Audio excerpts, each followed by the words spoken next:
कर दो, थोड़ी देर कर दो। चलो रेडी।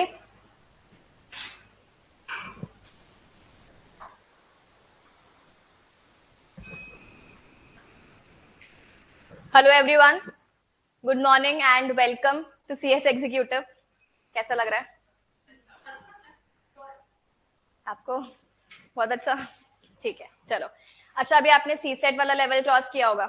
सी सेट जो है वो एकदम बेसिक लेवल है।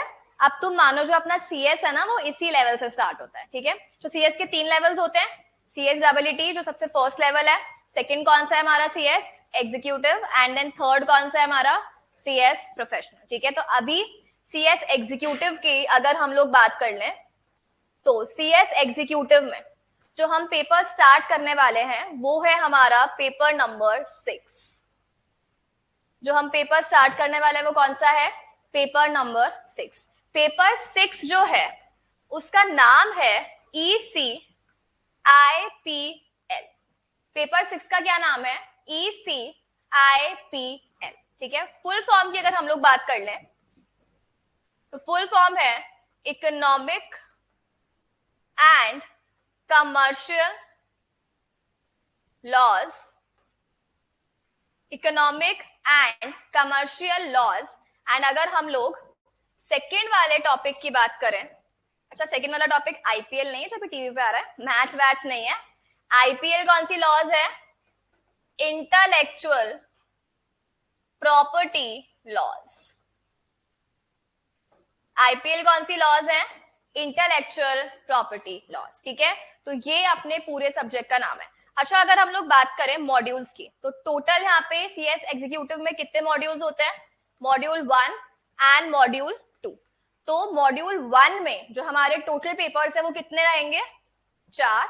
और मॉड्यूल 2 में सिर्फ कितने हैं? 3। अच्छा, पहले की जो सिलेबस था 17 वाला, उसमें कितने थे टोटल? 8 थे। तो यहां पर भी कितने थे? 4 थे, पर अब ये कितने रह गए? सिर्फ 3 रह गए। तो खुशी हो रही है? एक पेपर, पूरा पेपर कम करना पड़ेगा, ठीक है। तो हमें ओनली 7 ही पेपर्स करने हैं। तो जो अपना पेपर है, पेपर नंबर कौन सा है? पेपर नंबर 6 है। तो वो कौन से मॉड्यूल में फॉल करेगा? वो सेकेंड मॉड्यूल में फॉल करेगा, ठीक है। तो सेकेंड मॉड्यूल में हमें पढ़ना है अपना पेपर नंबर 6। नाम याद हो गया? ECIPL, ठीक है। EC का full form economic and commercial loss, और आईपीएल का full form intellectual property loss, ठीक है। अच्छा, अब उससे पहले किस किस को सीएस से डर लगता है? लगता है क्या? अब बोलोगे ये कैसा क्वेश्चन है, हम कर रहे हैं ना सीएस। नहीं, बहुत सारे लोग ऐसे भी होते हैं कि ठीक है प्रेशर में आके कर लेते हैं, करना ही पड़ेगा आपको और कोई ऑप्शन नहीं है। ऐसा तो नहीं सोच कर आ रहे? नहीं, अगर कहीं से ऐसा सुना है तो ऐसा कुछ भी नहीं है। यहाँ पर एग्जीक्यूटिव की अगर आप बात करो, देखो 2 चीजें होती है। एक तो क्या होता है, जो हमारी स्टडिंग अप्रोच होती है ना, वो बहुत इंपॉर्टेंट है। तुमने सुना है अभी कुछ इंटरव्यूज जो बच्चे देते हैं, जो सीए क्लियर कर लेते हैं, वो क्या बोलते हैं कि सीए तो हमें 12 से भी इजी लगता है। सुना है? तुम यूट्यूब पे खोलोगे ना, तुम्हें ऐसे बहुत सारे रैंकर्स हैं जो सीए के रैंकर्स हैं, वो क्या बोलते हैं? सीए तो हमें 12 से भी इजी लगता है, सीएस हमें 12 से भी इजी लगता है। सीरियसली, मैं अपने मन से नहीं बोल रही हूँ, तुम यूट्यूब पे खोलकर देख लेना। अब तुम्हें सुन के ऐसे शक्लें क्यों बना रहे हो? क्यों? वो झूठ बोल रहे हैं कि पास हो गए। तो देखो यहाँ पर क्या होता है कि जो पर्सन पढ़ कैसे रहा है, लिख कैसे रहा है, अब वो पास हो गया तो वो ऐसा बोल रहा है, तुमने ये अपने आप में इम्प्लाइड मान लिया, ऐसा नहीं होता है। यहाँ पर क्या होता है, सबकी अपने अपने अप्रोच होती है। अब जो पर्सन पढ़ाई नहीं करेगा तो वो पढ़ ही नहीं रहा, तो क्या हम कह सकते हैं कि उसके लिए कोई चीज डिफिकल्ट या इजी है? उसने एफर्ट ही नहीं कराना। अगर आप एफर्ट करने के बाद में फेल होते तो चलो मान सकते कि कोई चीज डिफिकल्ट है, लेकिन अगर तुमने एफर्ट ही नहीं करा और तुम वैसे फेल हो गए, तो क्या वहां पर हम कह सकते हैं कि कोर्स पे डालना ब्लेम इज गुड? नहीं। तो बेसिकली क्या होता है, जो अपना सी सेट लेवल था ना, वो तो क्या था? एमसीक्यूज था, तुमने घर पे बैठ के ही दिया होगा। तो ये चीज अपने माइंड से निकाल लेना कि अगर हम सी सेट जितनी पढ़ाई करेंगे तो एग्जीक्यूटिव में भी हो जाएगा। डरने की बात नहीं है, ये मतलब एक रियलिटी चेक है, ठीक है। नहीं, कुछ कुछ बच्चे यही होते हैं, वो क्या करते हैं, जैसे अगर हमारे दिसंबर में एग्जाम्स है ना, तो हम पढ़ाई कब स्टार्ट करेंगे? अक्टूबर में। मेरे जैसे, मैंने भी ये काम किया था। बट मुझे रियलाइज हो गया कि ऐसा नहीं करना चाहिए, ठीक है। तो इस सिचुएशन में तुम पहले से ही अपना माइंडसेट क्या रखो, क्लियर रखो कि हमें यहाँ पर अपनी अप्रोच कैसी रखनी है। और अगर तुमने बिगिनिंग से ही उसी अप्रोच से पढ़ लिया ना, तो तुम्हें क्लियर करने में कोई भी प्रॉब्लम नहीं आएगी। तुम होश तुम्हें आएगा अगर 2 महीने पहले, और फिर तुम बोलते हो कि सीएस डिफिकल्ट है, तो वो ऑब्वियस सी बात है, वो डिफिकल्ट हो जाएगा। अगर हम लोग जैसे कंपेयर करें, अभी तुम सबने बीकॉम दिए होंगे, कौन कौन ऐसा है जो ये बोल रहा है कि हमने बीकॉम है ना सितंबर से पढ़ाई चालू कर दी थी, सितंबर 22 से, और अभी हमने एग्जाम कब दिए, मार्च 23 में। कौन सा ऐसा बच्चा है, प्यारा बच्चा, पढ़ने वाला, पढ़ाकू? निकिता? चलो जनवरी भी ठीक है। किसी ने ऐसा है कि बस हाँ अभी तो हमने एडमिशन लिया है कॉलेज में, आज एडमिशन लिया है और कल, मेरी मम्मी मुझे बोलती थी कि तू बीकॉम के एग्जाम्स हैं, पढ़ क्यों नहीं रही है, सितंबर से ही, जब से मैंने फॉर्म फिल किया था। अब उनको कौन समझाए तो इस सिचुएशन में अब आपको पता है ना कि हाँ चलो ठीक है, बीकॉम का लेवल उतना हाई नहीं है कि हमें इतना पहले से पढ़ने की जरूरत पड़े, लेकिन आप अभी बीकॉम कर रहे हो या आप एक प्रोफेशनल कोर्स कर रहे हो, आप एक प्रोफेशनल कोर्स कर रहे हो, तो थ्योरी, हाँ चलो बीकॉम में तो हम ये भी करते हैं कि थ्योरी, सीएस में प्रैक्टिकल तो आपको पता है अभी एक ही सब्जेक्ट है और एक टैक्स है, ठीक है, अकाउंट्स एफएम एक ही सब्जेक्ट हो गया और एक टैक्स है, बाकी जितने भी पेपर्स है वो सब तो कैसे ही है हमारे, थ्योरी है ना। तो आप क्या तुम ये सोच रहे हो कि थ्योरी हम एग्जाम से एक दिन पहले पढ़ के जाएंगे? तुमने सीएस ली है ना, तो तुम थ्योरी एक्सपर्ट होने चाहिए हो यहाँ पे, समझ आ रही है? अब तुम्हें यहाँ पर थ्योरी तुमसे मतलब होता है ना, नींद में भी कोई पूछे और हम बता पाए, इस तरीके से पढ़नी है। दीदी बैठो। अच्छा, तो यहां पर हमने क्या बात की है कि अगर हम लोग किसकी बात कर रहे हैं, सीएस की, तो क्या तुम सीएस को बीकॉम से कंपेयर करोगे? तो क्या वो अप्रोच रखनी है कि एग्जाम से पहले बस 1 वीक सीरीज ले आए? अच्छा, यहाँ पर भी बहुत बच्चे ये सोचते हैं स्कैनर आता है यहाँ पे, स्कैनर एज इन जो पास्ट एग्जाम क्वेश्चंस होते हैं आपके, वो आपको एक बुक कंपाइल करके दे देते हैं, ठीक है, और वो बुक के पास्ट एग्जाम क्वेश्चंस हैं, वो सारे क्वेश्चंस पढ़ के पहुंच जाओ। ऐसा करके मत करना, पास नहीं होने वाले हो, ठीक है। तो यहां पर हमें हमारी अप्रोच अगर पता है ना, तो आपको सीएस क्लियर करने में कोई इशू नहीं आएगी। आपको अप्रोच नहीं पता है, ऐसे बीकॉम वाली अप्रोच फॉलो कर आओगे तो क्लियर नहीं होगा।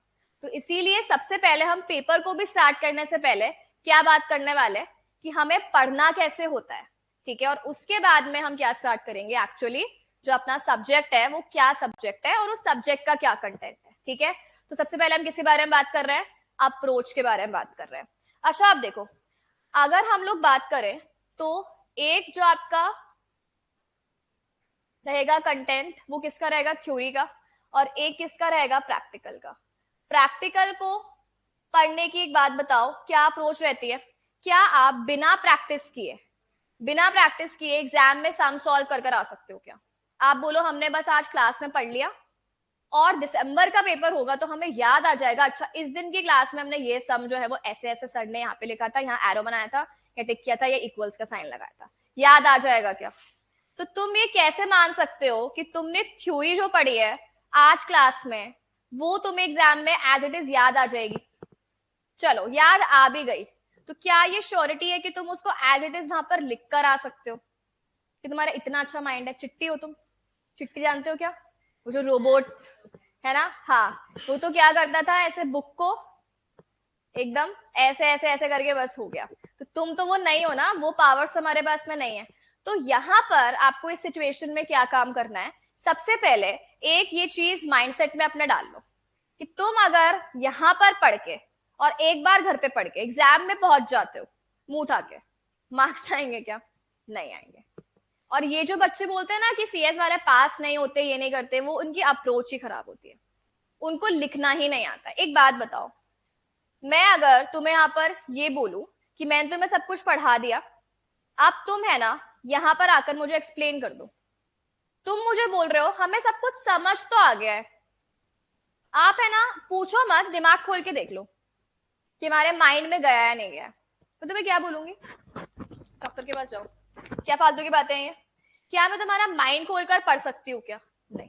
तो जब मैं, चलो मैं तुम्हें पर्सनली जानती हूँ, ऐसे पर्सनली नहीं, बट इतना टाइम से पढ़ाया है तो ऐसे तो जानती हूँ ना, तो अब दिसंबर तक तो अपन जान लेंगे। तो अब स्टिल तुम मुझे अगर ये चीज बोलो कि मैं यहाँ पे क्या करूं, माइंड खोल खोल के चेक कर लूं या शक्ल पे पढ़ लूं कि हमें समझ में आ गया, इतने टाइम तक जानने के बाद भी दिसंबर तक, क्या मैं तब भी ये कर पाऊंगी?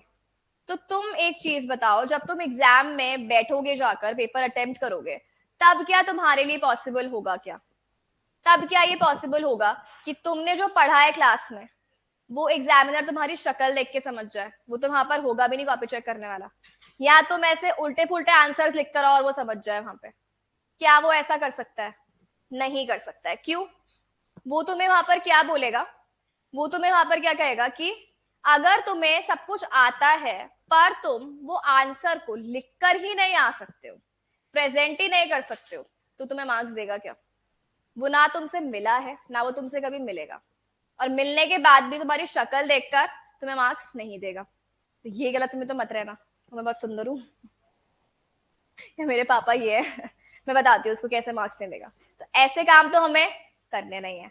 तो बेसिकली इसीलिए ये सारे प्रॉब्लम्स आगे जाके नहीं आए, तो सबसे पहले हमें क्या करना है, अपने सब्जेक्ट को पढ़ने की अप्रोच पता होनी चाहिए कि पढ़ना कैसे होता है, और ये तुम्हें बिगिनिंग से ही पता करना है। ठीक है? अगर तुमने ये 2 महीने पहले जाके अप्रोच फॉलो कर ली ना, तो तुम वहां पर कुछ भी नहीं कर पाओगे। ठीक है?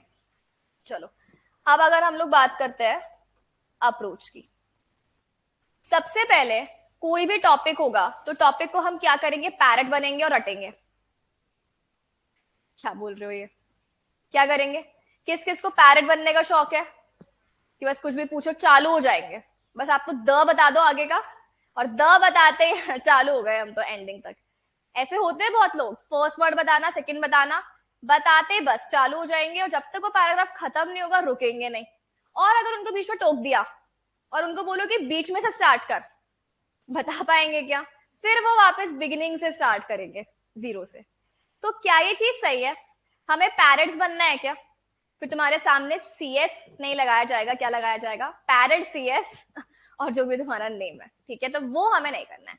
तो इसीलिए जो अपना फर्स्ट स्टेप रहेगा वो क्या रहेगा? अंडरस्टैंडिंग। फर्स्ट स्टेप क्या रहेगा? अंडरस्टैंडिंग, कि जो भी आप टॉपिक पढ़ रहे हो वो टॉपिक आपको समझना है। अच्छा, दूसरी चीज, अब यहाँ पे लॉ आएगी, तो किस किस को ऐसा लगता है कि जो आपकी लॉ है, वो लॉ जो पार्लियामेंट ने लॉ बनाई है ना, बेयर एक्ट जिसे हम कहते हैं, वो बेयर एक्ट आपको एग्जाम में लिखकर आनी होती है? किसी को ऐसा लगता है क्या जो पार्लियामेंट ने लॉ बनाई है ना, वो आपको एग्जाम में as it is copy paste करके लिख कर आनी, एक भी वर्ड, एक भी स्टेटमेंट चेंज नहीं होना चाहिए? कर सकते हो क्या? एक सब्जेक्ट है, एक सब्जेक्ट नहीं है, 7 में से प्रैक्टिकल को हटा दो तो 5 सब्जेक्ट तो लॉ के ही हैं। अब क्या तुम इतनी बड़ी बड़ी बुक्स और पार्लियामेंट का बेयर एक्ट लर्न करने बैठोगे? लायक हो तुम? मैं इंसल्ट नहीं कर रही, मैं भी नहीं हूं, कोई भी नहीं है। पॉसिबल है कि किसी के लिए? नहीं है। तो यहां पर इस सिचुएशन में ना वो चीज पॉसिबल है, और पॉसिबल छोड़ो, आपको करनी भी नहीं होती है। ऐसा कुछ भी नहीं है कि आपको जो लॉ में लिख दिया वो आपको कॉपी पेस्ट कर कर आना है, ऐसा नहीं होता है। हमें क्या करना होता है? हमें कीवर्ड्स निकालने होते हैं। हमें क्या निकालने होते हैं? कीवर्ड्स। तुम बीकॉम में तो पढ़कर गए थे, सीरीज पढ़ के क्यों जाते हो? बुक खरीदा करो ना, मोटी वाली, और सितंबर से पढ़ लेना अगले साल के लिए। अब कोई करेगा ऐसा? कितना है कोई बोल ले, भगवान आके उतर जाए नीचे कि सितंबर से पढ़ना है, पढ़ोगे क्या तुम? नहीं। क्योंकि हमें क्या पता है, हमारे पास वो 1 वीक सीरीज है, और वो 1 वीक सीरीज जो है वो हम ऐसे ही पढ़ लेंगे, और उसमें से भी ये सच सच बताना, वो जो अंदर का कंटेंट लिखा होता है, फॉर एग्जाम्पल अगर हम लोग इकोनॉमिक्स का पेपर दे रहे हैं, ठीक है, और इकोनॉमिक्स में वो 3 टाइप की बेसिक इकोनॉमीज आती हैं क्या? कैपिटलिस्टिक, कुछ नया बोल दिया क्या मैंने? यही आता है ना, तो शक्ल क्यों बनाई फिर? 12th पढ़ी है सबने, बीकॉम पढ़ी है? कैपिटलिस्टिक, सोशलिस्ट और मिक्स्ड। अब तुमने बिगिनिंग की एक लाइन पढ़ी होगी, उसमें गवर्नमेंट है, उसमें दोनों होते हैं, और उसमें जो है वो प्राइवेट वाले होते हैं कैपिटल में। इतना ही पढ़ते हो ना? सच सच बताओ किसने है जो पूरे 2-2 पेज पढ़े होंगे इसमें? हमें बस पता है इसमें ये है, इसमें ये है, इसमें ये है, आप तो बस मीनिंग बता दो, पेज हम भर कर आ जाएंगे। ये करते हो नहीं करते हो बीकॉम में? क्यों? क्योंकि आपने वहां पे हर एक कंटेंट का क्या ढूंढ लिया? कीवर्ड ढूंढ लिया कि अच्छा कैपिटल मतलब गवर्नमेंट का रोल नहीं है, किसका रोल है? प्राइवेट का रोल है। सोशलिज्म में किसका रोल है? ये एग्जाम्पल लिया हम लोगों ने, गवर्नमेंट का रोल है। होता है ऐसा। तो सेम ही चीज आपको यहां भी करनी है। अब यहां पर जो है वो आपको बस कीवर्ड्स किसके ढूंढने हैं? लॉ के ढूंढने हैं। आपको ऐसे लर्न करके थोड़ी आना है कि यार 3 पेज का टॉपिक है बुक में, तो हम बस 3 के 3 पेज रट ले और 3 के 3 पेज एग्जाम में बस वो उल्टी करके आ जाए। बहुत लोग यही करते हैं। हमारे सर हमें यही बोलते थे कि तुम लोग जो है ना क्या करते हो, वो रट लेते हो और ऐसे एकदम भर के जाते हो, यहां तक रटा हुआ कॉपी आती है और उगल देते हो।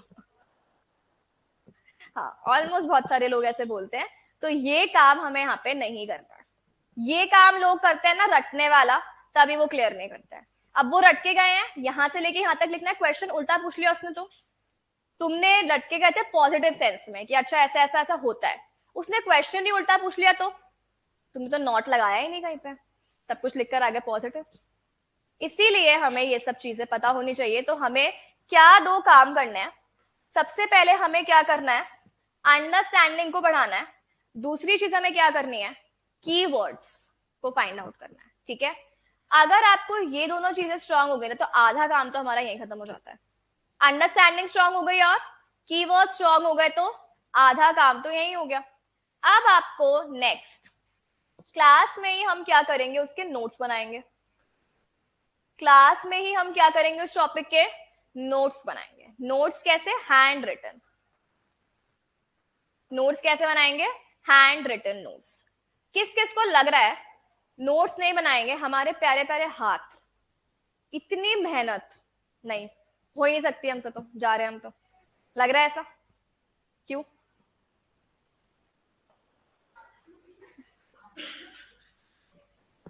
अरे नोट्स की बात पूछ रही हूँ मैं, मेरी तबीयत ज्यादा खराब हो रही है। नहीं, बाहर बैठ जाओ अगर प्रॉब्लम हो रही हो तो। पक्का? ठीक है, चलो। अब अगर हम लोग किसकी बात करते हैं? हैंड रिटन नोट्स की बात करते हैं। अच्छा, जो एग्जाम्स होते हैं वो एग्जाम्स कैसे होते हैं? अरे हाँ रिटन ही होंगे। ठीक है, मतलब मैं टाइम गैप की बात कर रही हूँ। अगर तुम्हारा 1 दिसंबर दोगे तो 21 दिसंबर से एग्जाम स्टार्ट होते हैं। अब 21 के बाद में नेक्स्ट एग्जाम होगा 1 जनवरी को, नेक्स्ट एग्जाम होगा 14 जनवरी को, और नेक्स्ट एग्जाम होगा 14 फरवरी को। कोई पत्थर मारना चाह रहा है क्या मुझे? क्या हरकतें हैं ये? कहाँ देख लिया ऐसा आपने? खुद सीएसई हो ना आप? हाँ भाई, मैंने भी एग्जाम दिए हैं। और ये नेक्स्ट एग्जाम कब होगा आपका? 22 को ही होगा। ये इतने टाइम तक एग्जाम खिंचते हैं क्या?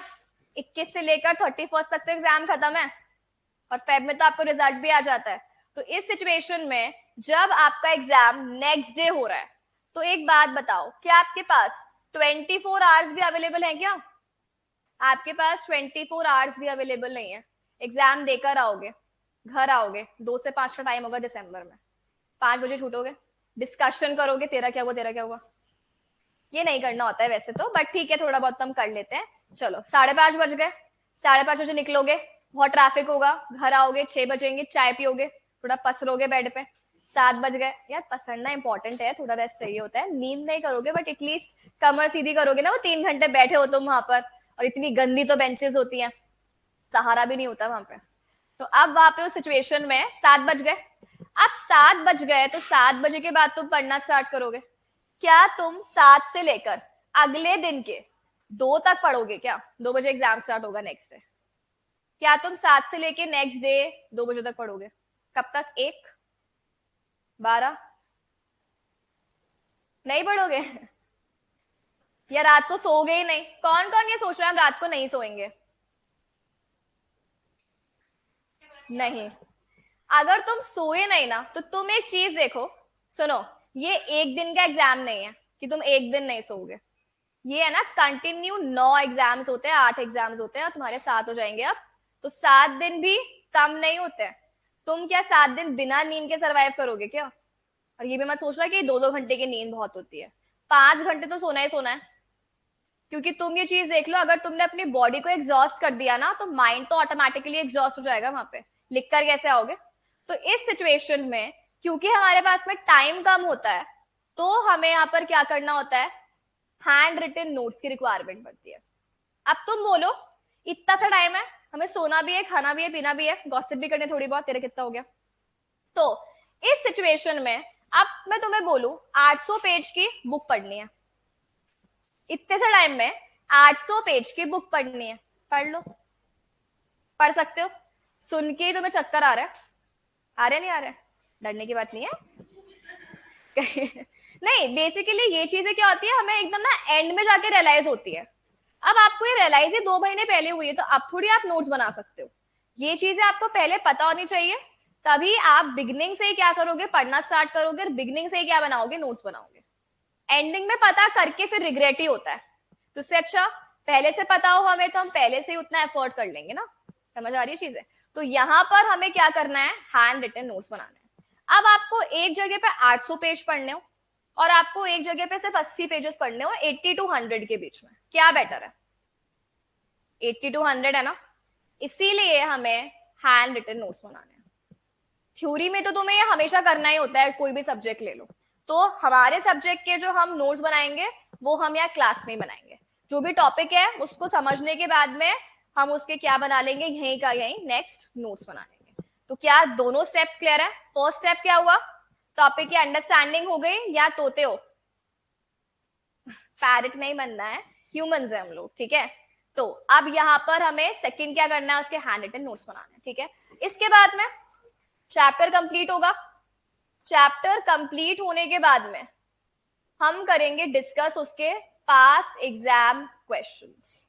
हम लोग क्या डिस्कस करने वाले हैं, उसके पास्ट एग्जाम क्वेश्चंस। क्यों? आपको पता होना चाहिए कि ये चैप्टर में से किस टाइप के क्वेश्चंस आते हैं। और दूसरी चीज जो कि मोस्ट इंपॉर्टेंट है, आंसर राइटिंग। क्या है मोस्ट इंपॉर्टेंट चीज?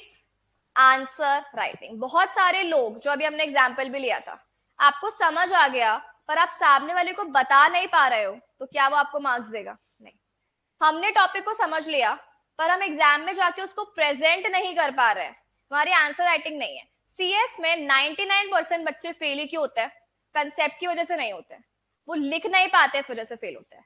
तुम किसी भी बच्चे की जिसकी रैंक आई है या जो पास है उसकी कॉपी उठाकर देखना, और जो फेल हुआ है, दोनों के कंसेप्ट में कोई इशू नहीं मिलेगा, आंसर सही होगा।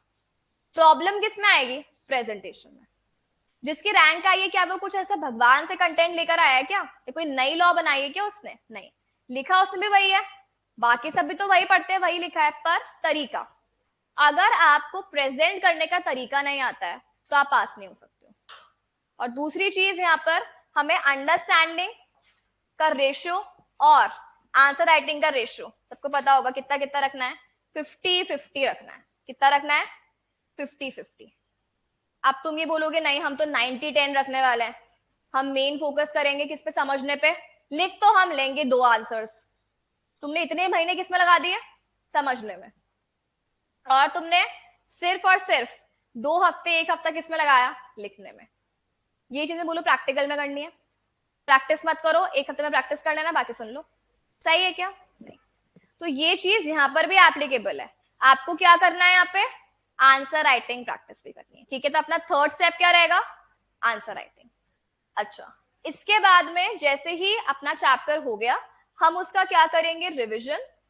एंड फाइनली हम लोग क्या बनाएंगे, सॉरी क्या लेंगे, उसका टेस्ट, ठीक है। तो रिविजन होगा और रिविजन के बाद फाइनली क्या हो जाएगा? टेस्ट हो जाएगा। तो ये अपनी क्या है?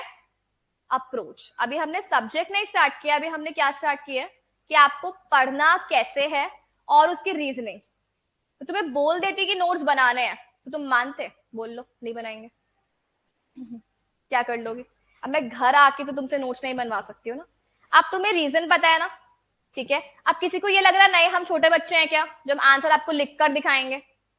अच्छा ये बताओ कितने परसेंटेज चाहिए पास होने के लिए एक इंडिविजुअल सब्जेक्ट में?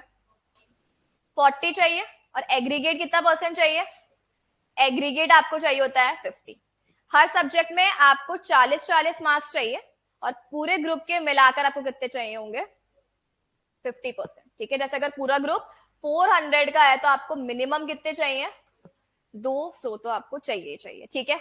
अब तुमने आंसर राइटिंग प्रैक्टिस नहीं करी और तुम ये सोचो कि तुम्हारे यहाँ पे 40 की जगह पे कितने आ गए? कैसा लगा? चुभा? ये अभी से चुभा लो। तो यहाँ पर ये चीज याद कर लेना, और ये बहुत ही ऐसा मत सोचना कि वो तुम पे दया खाएगा।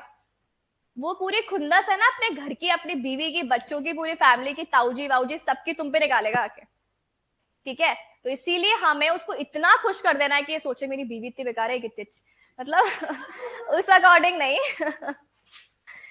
लेकिन एक होता है ना कि हाँ खुश हो जाए वो पर्सन कि यार वाह क्या कॉपी आई है। तो इस अकॉर्डिंग हमें यहाँ पर क्या करना है, वर्क करना है। तो हमें क्या करना है अल्टीमेटली, ये सोचकर आओ कि वो सड़े हुए आदमी को हमें खुश करना है। ठीक है, क्या ये चीजें समझ में आ गई सारी? चलो अब हम लोग क्या स्टार्ट कर लेते हैं अपना सब्जेक्ट। अच्छा, अपने सब्जेक्ट का क्या नाम था? हाँ, economic and commercial laws, and second कौन सा है? Match intellectual property laws. तो अपना पूरा सब्जेक्ट ये दो पार्ट्स में डिवाइडेड है। जो अपना फर्स्ट पार्ट है, फर्स्ट पार्ट कौन सा है? Part A and part B. First part हमारा कितने मार्क्स का है? 60 मार्क्स का है। एंड जो सेकेंड पोर्शन है वो कितने मार्क्स का होगा? 40। सेकेंड पोर्शन कितने मार्क्स का है? 40। टोटल 100 हो गया क्या? करके दिखाऊं क्या? 0 में 0 प्लस करो 6 और 4 फिंगर्स पे काउंट करो, 10 होते हैं। 10 और 0, कोई डाउट? ठीक है, चलो तो अब यहाँ पर सबसे पहले हम सब्जेक्ट के बारे में बात करने वाले हैं। तो अब यहाँ पर तुम आओ, तुम्हें दिख रहे हैं कितने सारे वर्ड्स हैं? मैं सब कुछ एक साथ बता दूं, सही है? क्या करें, हम लोग एक एक करके चलेंगे स्टेप बाय स्टेप। सीढ़ियां हैं 20, तो तुम 1 से 20 पे कूदोगे या 1 से 1 पे जाओगे पहले? हाँ, मुझे तो खड़े हो, ठीक है, 1 से 2 पे जाओगे, करेक्ट, ठीक है। तो इस सिचुएशन में यहाँ पर हमें 1 से 20 पे पहुंचना है क्या? नहीं, हमें क्या करना है? एक एक करके किसी भी चीज को समझना है। तो सबसे पहले यहाँ पर मोस्ट इंपॉर्टेंट क्या है? लॉ। अब एक बात बताओ, अल्टीमेटली तुम्हें दिख रहा है हर किसी के एंड में क्या आ रही है? लॉ आ रही है। यहाँ पर इकोनॉमिक लॉ है, देन कौन सी लॉ है? कमर्शियल लॉ है, और यहाँ पर भी इंटेलेक्चुअल प्रॉपर्टी लॉ ही तो है। तो तीनों में क्या आ रही है हमारी? लॉ आ रही है। तो सबसे पहले आपको किसका मीनिंग पता होना इंपॉर्टेंट है? सबसे पहले आपको मीनिंग पता होना इंपॉर्टेंट है लॉ का। कौन बताना चाहता है? सबसे पहले you should be knowing the meaning of law. Anyone? अच्छा जो गवर्नमेंट ने बनाई है फॉलो कर लो, चुपचाप शांति से खून मत पियो, ऐसा? रूल्स एंड रेगुलेशंस, ठीक है, क्यों बनाए हैं? बोर हो रहे थे, सेफ्टी के लिए, ठीक है, किसी भी चीज की बेनिफिट के लिए, प्रॉब्लम्स नहीं है उसके लिए। अच्छा है ना, फॉर एग्जाम्पल लेते हैं, उसमें समझ में आ जाएगा कि लॉ जो है वो क्यों बनाई जाती है बेसिकली। अच्छा, अब तुम लोग हो, अभी मैंने तुम्हें इतने सारे एग्जाम्पल्स दिए, अब है ना ये सारे एग्जाम्पल्स की अगर हम लोग बात करें तो तुम लोग लेट्स से एग्जाम देने के लिए जाते हो, तुम लोग कहाँ गए? एग्जाम देने के लिए गए, ठीक है, और मान लो 2 लोग हैं, नाम बता दो, क्या नाम लेना है? नहीं, अच्छा अच्छा नाम लो ना। अच्छा ठीक है, एक का नाम ले लेते हैं नेहा, एक का पेहा, ठीक है क्या? चलो प्रज्ञा ही ले लेते हैं।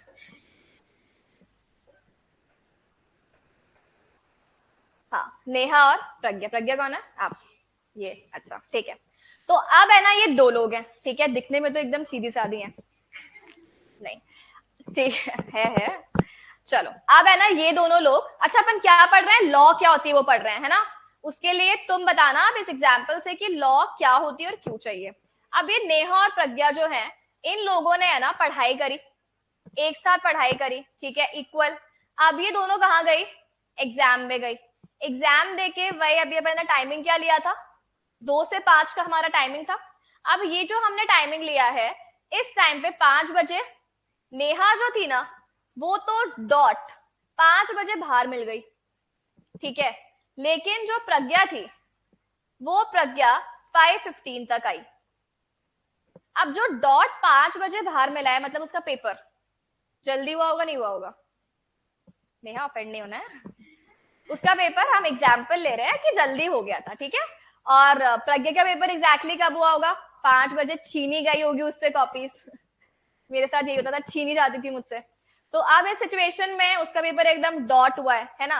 अब नेहा को शक होने लग गया, आई क्यों नहीं, आई क्यों नहीं, आई क्यों नहीं।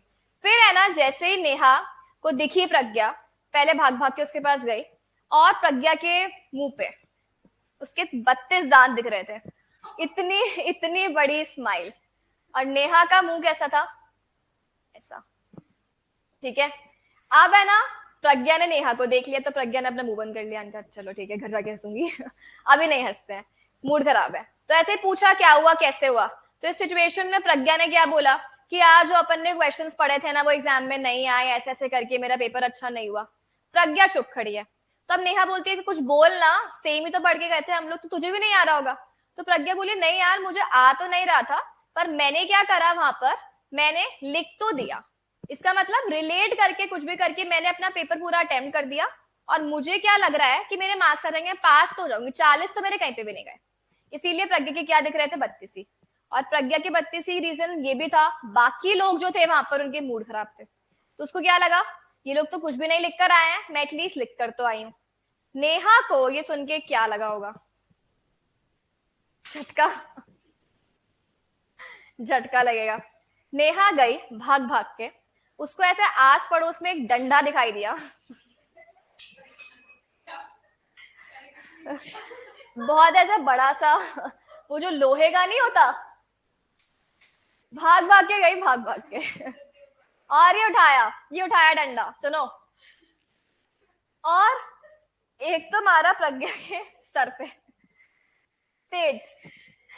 उसके बाद भी उसको शांति नहीं मिली वहां पे, पत्ती से दिखाएगी, धोखा देगी मुझे। प्रज्ञा खड़ी थी डायरेक्ट उसकी तोंद में, तोंद नहीं है, पेट में मार दिया, ठीक है। हाँ, तो प्रज्ञा के पेट में मार दिया। अब प्रज्ञा के पेट में मार दिया, एक बार नहीं, 2 बार, 3 बार, मतलब होता है ना जब तक गुस्सा नहीं शांत हो जाता उसका। अब प्रज्ञा जो थी, अब वो है तो इंसान ही, जिंदा रहेगी क्या अब? एग्जाम्पल, एग्जाम्पल, ठीक है।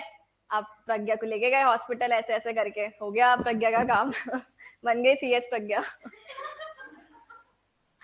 तो इसीलिए मैंने कहा डिस्कशन नहीं करना होता, घर जाया करो शांति से, ठीक है, सुन लो सब। तो अब प्रज्ञा पहुंच गई घर। तो अब इस सिचुएशन में यहाँ पर नेहा के साथ में क्या होना चाहिए? प्रज्ञा की मम्मी आई, एक थप्पड़ लगाया, रोई और चली गई, बात खत्म। इतना ही होगा क्या नेहा के साथ में? जेल होगी। नेहा को तुमने क्या बोला, क्या होएगी? जेल होएगी। नेहा जेल में एक बल्ब के नीचे बैठ के पढ़ाई करेगी, और नेहा जेल से क्या बनेगी? सीएस नेहा। नेहा तुम जेल के बाहर से भी सीएस नेहा बन सकती थी, अगर तुमने अपने गुस्से पे थोड़ा सा कंट्रोल किया होता, तो आज प्रज्ञा भी हमारे बीच होती। ठीक है, चलो कम हंसो। हाँ, तो अब यहाँ पर इस सिचुएशन में, अब यहाँ पर इस सिचुएशन में क्या हुआ, नेहा को तो हो गई जेल।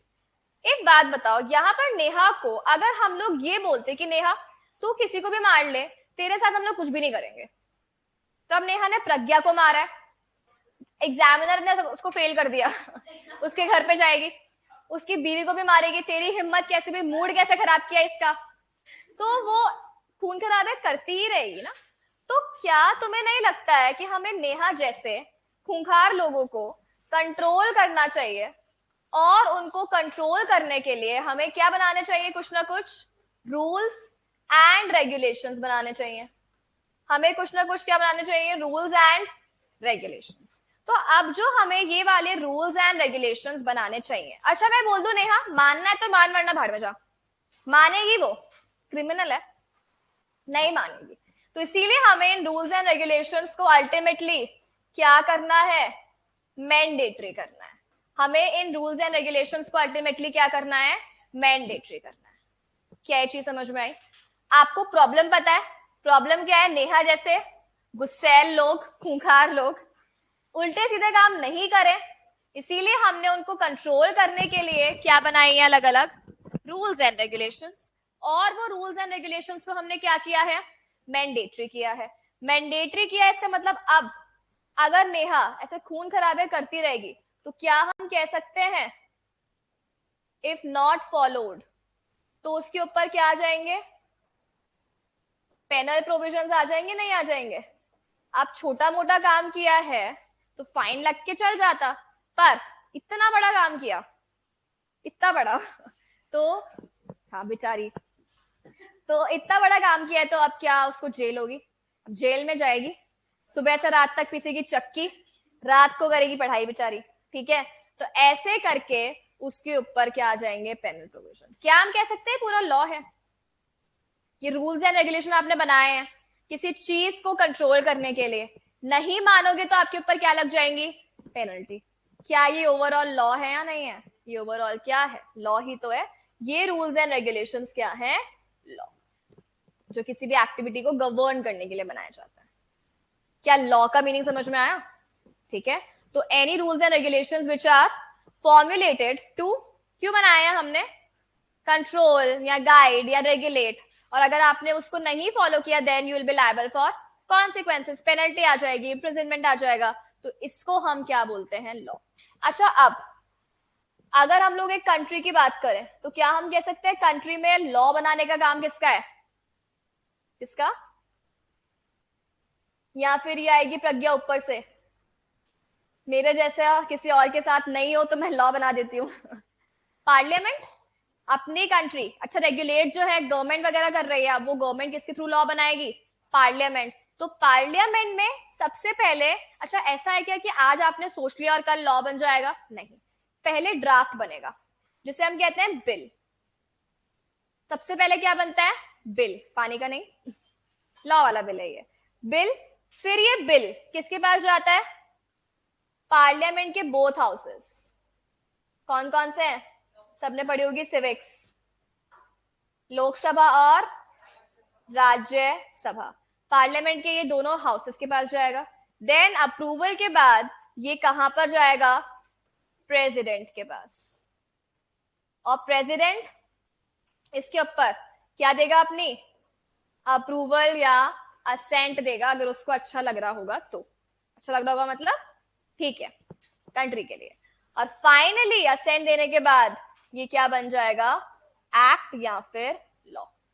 तो पहले बिल, देन बोथ हाउसेस, कौन कौन से, लोक और राज्य, देन प्रेसिडेंट, और फाइनली वो क्या बन जाएगा, असेंट के बाद अप्रूव कर दिया तो वो क्या बन जाएगा, लॉ या फिर एक्ट। क्या सबको मीनिंग क्लियर है, लॉ का, एक्ट का, पक्का? कोई प्रॉब्लम?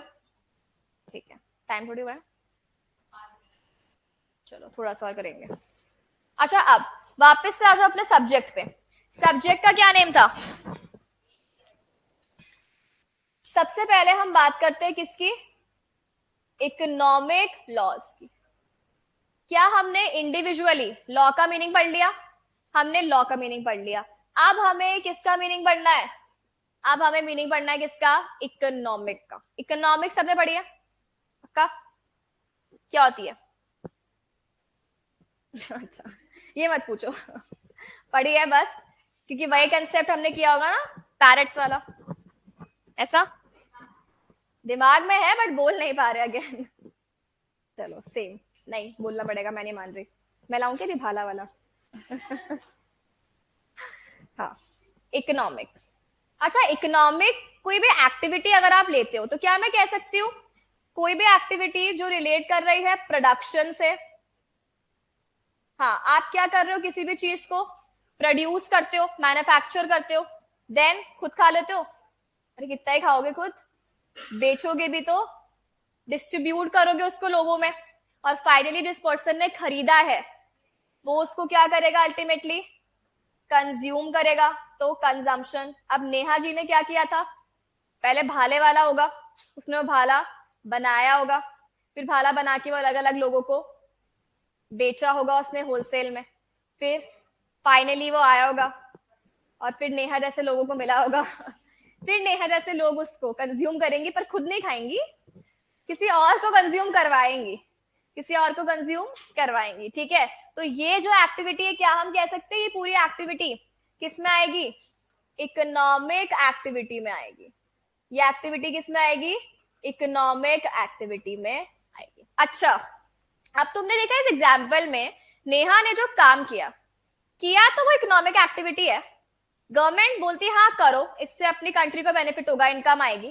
पर क्या नेहा को हम अलाउ करेंगे इकोनॉमिक एक्टिविटी करने के लिए? क्यों, क्या प्रॉब्लम है? नेहा ने इकोनॉमिक एक्टिविटी तो की है, पर वो लीगल है क्या? वो इकोनॉमिक एक्टिविटी इलीगल है। अब आप इकोनॉमिक एक्टिविटी करो, लेकिन उसमें ऐसे उल्टे फुल्टे काम करोगे, अगर गुस्सा कंट्रोल नहीं करोगे, खून खराबे करोगे, लोगों के दिमाग फाड़ोगे, दिमाग पे डंडे मारोगे, तो क्या ये सारी चीजें गवर्नमेंट आपको करने देगी? क्या नहीं। तो क्या हम कह सकते हैं आपने ये सारी एक्टिविटीज की होंगी, तो ये सारी एक्टिविटीज को भी गवर्न करने के लिए, ये सारी एक्टिविटीज को भी गवर्न करने के लिए हमें क्या बनाने होंगे? हमें रूल्स एंड रेगुलेशंस बनाने होंगे। क्या बनाने होंगे? हमें रूल्स एंड रेगुलेशंस बनाने होंगे। तो क्या हम कह सकते हैं अल्टीमेटली ये रूल्स एंड रेगुलेशंस, अभी तो हमने बात की क्या है, लॉ। हमने जो प्रीवियस एग्जाम्पल लिया था, क्या हम कह सकते हैं वो क्रिमिनल लॉ थी? प्रीवियस एग्जाम्पल जो हमने लिया था, क्या हम कह सकते हैं वो कौन सी लॉ है? Criminal law. क्रिमिनल लॉ क्यों? वहां पर क्रिमिनल कौन है? प्रज्ञा भूत बन के आएगी, नेहा ही है। तो वहां पे क्रिमिनल कौन थी? नेहा थी। और नेहा ने क्या किए थे? खून खराबे किए थे। तो वहां पर क्रिमिनल एक्टिविटी को प्रिवेंट करने के लिए जो हमने लॉ बनाई, क्या हम कह सकते हैं वो कौन सी लॉ है? क्रिमिनल। अब अगर हम लोग बात करें इकोनॉमिक एक्टिविटी को, अगर हम लोग क्या बात करें इकोनॉमिक एक्टिविटी, कौन कौन सी एक्टिविटीज थी इसमें? Production, distribution, consumption. अगर आप इकोनॉमिक एक्टिविटीज को क्या करने के लिए, गवर्न करने के लिए, या फिर रेगुलेट करने के लिए क्या बना रहे हो? Rules and regulations. तो क्या हम कह सकते हैं ये रूल्स एंड रेगुलेशन लॉ है, और ये लॉ किसको गवर्न कर रही है? इकोनॉमिक एक्टिविटी को। तो ऐसी लॉ जो गवर्न करती है इकोनॉमिक एक्टिविटी को, ऐसी लॉ को क्या हम बोल सकते हैं? Economic law. बोल सकते हैं, नहीं बोल सकते हैं? बिल्कुल। तो ऐसी लॉ जो किसको गवर्न करती है? इकोनॉमिक एक्टिविटी को गवर्न करती है। ऐसी लॉ कौन सी लॉ होती है? Economic law. समझ में आया? क्या पढ़ा हमने? Meaning of law, and then हमने क्या बात पढ़ी? Meaning of economic law. अच्छा, इकोनॉमिक लॉ का जैसे एक तो हमने बेचारी नेहा को बना दिया क्रिमिनल, अगर अफेंड हो गई, नहीं होना है, नहीं होना है, ठीक है। चलो, अब अगर हम लोग एक और एग्जाम्पल लें, फॉर एग्जाम्पल तुम लोग अब एग्जाम देने जाओगे, एग्जाम देने, अब सारे एग्जाम्पल एग्जाम पे नहीं, डिप्रेशन में मत आना चलो, तुम लोग मान लो, ठीक है, थक गए पढ़ाई से और तुम लोग जीटी पे गए। जीटी जानते हैं सब? शॉपिंग करने के लिए सब लोग गए जीटी में। कहां पे? शॉपिंग करने के लिए, करेक्ट। अब है ना, वहां पर अगेन कोई दो लोग गए। अब बताओ दो लोगों के नाम। ठीक है, निधि गई और स्वाति गई। अब वहां पर एक बहुत अच्छी शॉप थी, और वो शॉप पे, अच्छा, निधि वॉशरूम चली गई और स्वाति चली गई, तो स्वाति चली गई, ठीक है, और निधि ने बोला चल तू जा, लगाएगी 2 घंटे, मैं शॉपिंग करके आती हूँ। तो अब निधि गई किसके पास में? शॉप वाले के पास में। अब निधि ने वो शॉप से मान लो एक बहुत सुंदर सा लहंगा या बहुत अच्छी सी एक जो है ना वो ड्रेस खरीद ली, और निधि को वो ड्रेस लेट से पड़ी कितने रुपए में? 1000 रुपीज में।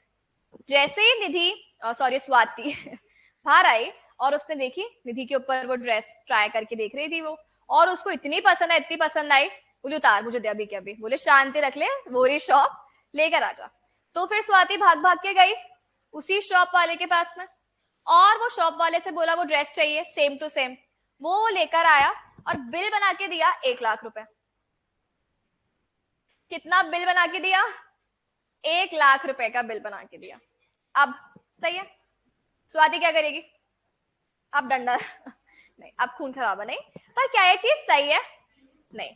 निधि को तो उसने वही सेम चीज, सेम क्लॉथ, सेम क्वालिटी, सब कुछ कम में दिया, और स्वाति को ज्यादा में दिया। तो इस सिचुएशन में प्रॉब्लम है या नहीं है? क्या हम कह सकते हैं ये शॉपकीपर इकोनॉमिक एक्टिविटी कर रहा है, ये शॉपकीपर कौन सी एक्टिविटी कर रहा है, इकोनॉमिक एक्टिविटी। पर उसने इकोनॉमिक एक्टिविटी में उल्टे काम किए नहीं किए, फ्रॉड किया नहीं किया। अब वो दोनों साथ में गई हैं, मान लो वो दोनों साथ में नहीं गई होती और उसने शॉपकीपर ने ऐसे ही करके अलग अलग लोगों के साथ फ्रॉड किया होता, या फिर मान लो कि ये 1000 की जो ड्रेस इसने उसको बेची है, अगर वो अकेला ही शॉपकीपर होता, अगर वो पूरे जीटी में या मान लो पूरे जयपुर में अकेला ही शॉपकीपर होता, तुम्हें लेनी ही पड़ती ना। तुम्हें याद है हम एक चीज पढ़ते थे, मोनोपोली, जब अकेला ही सेलर होता है, करता था, बिल्कुल डिफरेंशियल प्राइसिंग में करता था, ठीक है, क्योंकि तब तो उसके पास बहुत एडवांटेज थी ना, कंपल्सरी नहीं है, ऑप्शनल था, उसकी मर्जी है, करते थे लेकिन लोग, ठीक है। तो वहां पर इस सिचुएशन में क्या हम कह सकते हैं, एक्टिविटी कौन सी एक्टिविटी है, इकोनॉमिक एक्टिविटी है, और इकोनॉमिक एक्टिविटी में उल्टे काम हो रहे हैं नहीं हो रहे हैं, हो रहे हैं। अब जरूरी नहीं ना कि तुम हर जगह पे मर्डर ही कर आओ, फ्रॉड भी तो कर रहे हो तुम, तो ऐसी चीजों को आपको कंट्रोल करना है नहीं करना है, बिल्कुल ऐसी चीजों को हमें क्या करना है, कंट्रोल करना है। तो क्या हम कह सकते हैं, ऐसी इकोनॉमिक एक्टिविटीज को कंट्रोल करने के लिए हम क्या लगाएंगे, क्या लगाएंगे, रूल्स एंड रेगुलेशंस। क्या हम कह सकते हैं कि ये जो लॉ है जो किसको कंट्रोल कर रहा है, इकोनॉमिक एक्टिविटीज को कंट्रोल कर रहा है, ऐसा लॉ कौन सा लॉ हो जाएगा, इकोनॉमिक लॉ। कौन सा लॉ हो जाएगा, इकोनॉमिक लॉ। कोई डाउट, पक्का, एक बार रिवाइज कर लें आज हमने क्या क्या कवर किया है। चलो सबसे पहले बिगिनिंग की हमने, डर तो नहीं गए, अच्छा वो डरने वाली बातें नहीं थी, तुम्हें पहले से पता होंगी तो तुम क्या कर पाओगे, अभी से ही अपनी अप्रोच अच्छी रख के नोट्स वगैरह पढ़ पाओगे और बिगिनिंग से ही हम पढ़ाई स्टार्ट कर लेंगे, ठीक है। तो सबसे पहले हमने हमारी अप्रोच डिस्कस की, अप्रोच याद है सबको, क्या क्या स्टेप्स थे, understanding keywords, hand written notes, past exam questions, writing. अच्छा राइटिंग प्रैक्टिस मतलब वो नहीं मैं ए और ऐसे लिखाऊंगी कर्सिव प्रेजेंटेशन करेंगे, ठीक है। और इसके अलावा हम लोग क्या करेंगे, रिवीजन एंड टेस्ट, ठीक है। नेक्स्ट आ जाओ, हमने जो डिस्कशन किया था वो डिस्कशन हमने किस पे किया, लॉ पे।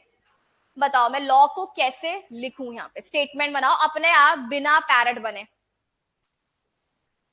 लॉ क्या होती है, हाँ, rules and regulations which are formulated। हाँ, क्या हम लिख सकते हैं, टू कंट्रोल या टू गवर्न, टू कंट्रोल या टू गवर्न एनी एक्टिविटी, इसे हम क्या कहेंगे, लॉ। अच्छा लॉ बनती कैसे थी, सबसे पहले बिल आएगा, पार्लियामेंट क्या बनाएगा, बिल, बिल कहां जाएगी, लोकसभा एंड राज्यसभा, फाइनली कहां जाएगी, प्रेसिडेंट। देन अगर वो अपनी असेंट दे देगा तो कहां जाएगी, क्या बन जाएगी, लॉ या एक्ट, करेक्ट। आप बता दो जल्दी से meaning of economic law statement. Any rules and regulation, हाँ, फॉर्मुलेटेड टू गवर्न या कंट्रोल। अच्छा हमने लास्ट वाले में क्या लिखा था, एनी एक्टिविटी, अब वो एनी की जगह बस वो फिट करते जाओ, यहां पर हम क्या लिखेंगे, कौन सी एक्टिविटी को, इकोनॉमिक एक्टिविटी। तो ऐसी लॉ को क्या बोलेंगे, इकोनॉमिक लॉ। क्लियर है, एग्जाम्पल याद रहेंगे पक्का, कोई डाउट। चलो इसके बाद में हम लोग कल करते हैं continue. Thank you, have a nice day.